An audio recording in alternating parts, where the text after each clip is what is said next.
Maayo na aga, mayong aldaw sa Endogabos. Maayo na aga sa mga taga Masbate, lalo na dito sa Barangay Tinapian sa Bayan ng Baleno. Maayo na aga. At sa lahat na ng mga nakafollow dito sa ating munting channel, morning. Ingat-ingat palagi at salamat sa inyong pagsuporta at pananatili. Sa mga ka-rider natin dyan, uli, ingat-ingat sa ating mga pagmamaneho. Actually, pag nagmamaneho kang ganito, parang minsan iniisip mo, makakauwi pa kaya ako ng buhay? Kasi, syempre, ang mas nakikita mo talaga yung nasa harap mo. Bagaman nakikita mo rin yung nasa likod mo dahil nagtumitingin-tingin ka rin sa yung side mirror. Pero, yung talagang mas malawak ang nakikita mo yung nasa harap mo, yung nasa likod mo, 'di ba? Talagang kaya mas maganda talaga bago ka lumabas ng bahay, pagkagising pa lang, mas maganda manalangin na para baka yan na yung huli mong panalangin, 'di ba? 'Di ba? Mas maganda yung iniiwan mo sa Panginoon yung iyong tiwala. Diba? Ang Panginoon ang bahalang mag-ingat kasi di mo nga talaga alam eh. Malay mo sa ganito, nagbabiyahe ka, biglang may natumbang poste. Oh, diba? Wala kang di mo masabi talaga eh. Kaya may mga sasakyan na biglang mawala ng preno sa likod mo at lalo na't hindi mo nakikita.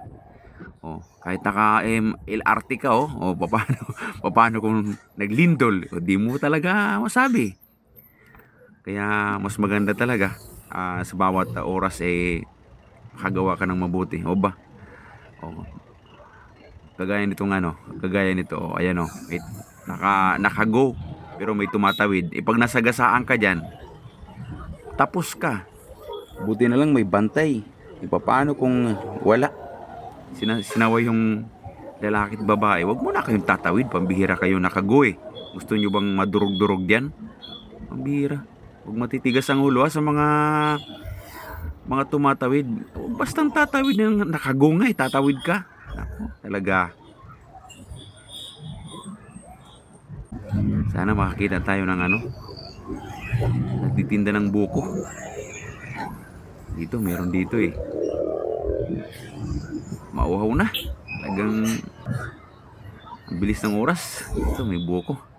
Makainom muna ng sabaw. Alam nyo yung buko kasi talagang sigurado kang malinis talaga yan. Tumatalsik pa yung tubig Sige po, wag na po. Inumin ko lang po. Kainom muna.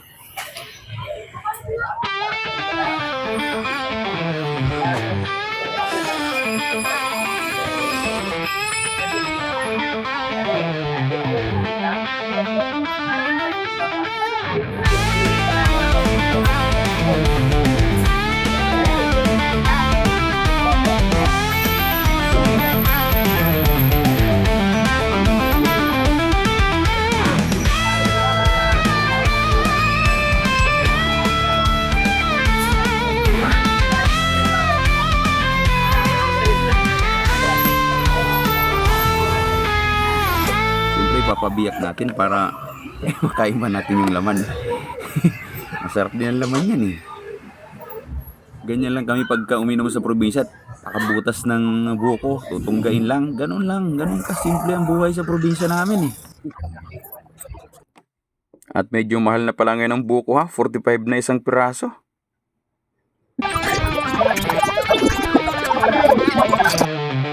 ₱45 isang buko. Ayos na, tanggal ang uhaw. Thank you.